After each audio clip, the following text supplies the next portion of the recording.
ஹாய்ப்பா, எல்லாம் என்ன பண்ணிட்டு இருக்கீங்க? எல்லாம் சமைச்சிட்டிங்களா? சாப்பிட்டீங்களா? சாப்பிட்ருந்தா கமெண்டில் சொல்லுங்கள். வாங்க இன்றைக்கி அம்மா வீட்டில் என்ன சாப்பாடுன்னு பார்க்கலாம். பாருங்கள், சுட சுட ஆவி பறக்க சாப்பாடு தயாராக இருக்கிறது. இதை பாருங்கள், தட்டில் போடலன்னு அப்பா வரல, அதனால் தட்டில் போடப்பா, தட்டில் போட்டால் ஆறிடும். அதனால் சாப்பாடு சூடாக இருக்குது. நான் சொன்னேன்ல காலையிலே உங்ககிட்ட. பாருங்கள், மேலேருந்து எங்கள் மருமக ஒன்று செஞ்சு கொண்டு வந்து கொடுக்குறேன்னு சொன்னாங்க. பாருங்கள், டொன்டோட இங்கே பாருங்கள், மட்டன் பிரியாணி பாருங்கள் எப்படி இருக்குது பாருங்கள். மட்டன் பாருங்கள், அப்படியே சூப்பராக பாருங்கதா மட்டன் பிரியாணி. சாப்பாடு பாருங்கள், அப்படியே உதிரி உதிரியாக. இப்படி தாங்க செய்யணும் பிரியாணின்னா.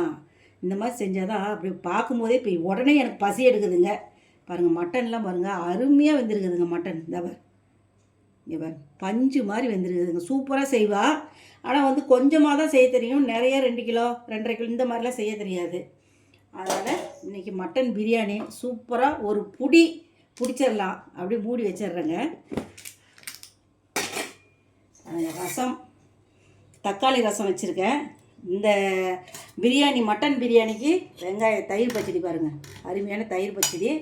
பாருங்கள், நேற்று நான் சொன்னல காலையிலே மாம்பழம் பாருங்கள், கல்கண்டு மாதிரி இருக்குது பாருங்கள். மாம்பழம் சூப்பராக இருக்குது பாருங்கதா. அப்படியே எடுத்து பிரியாணிக்கு மாம்பழம் இன்றைக்கி ஒரு புடி தாங்க, திருப்தியாக பிடிச்சி சாப்பிட்லான்னு ஒரு முடிவு பண்ணிட்டேன். உருளைக்கிழங்கு, முருங்கைக்காய், முட்டை போட்டு கிரேவி, சூப்பரான கிரேவி. அப்படி கொதிச்சிக்கிட்டு இருந்தது, அப்படியே எடுத்து எல்லாம் முடிச்சிச்சு. ஃபைனல் ஆகிடுச்சு, எடுத்து வச்சிட்டோம். வாங்க சாப்பிட்லாம்.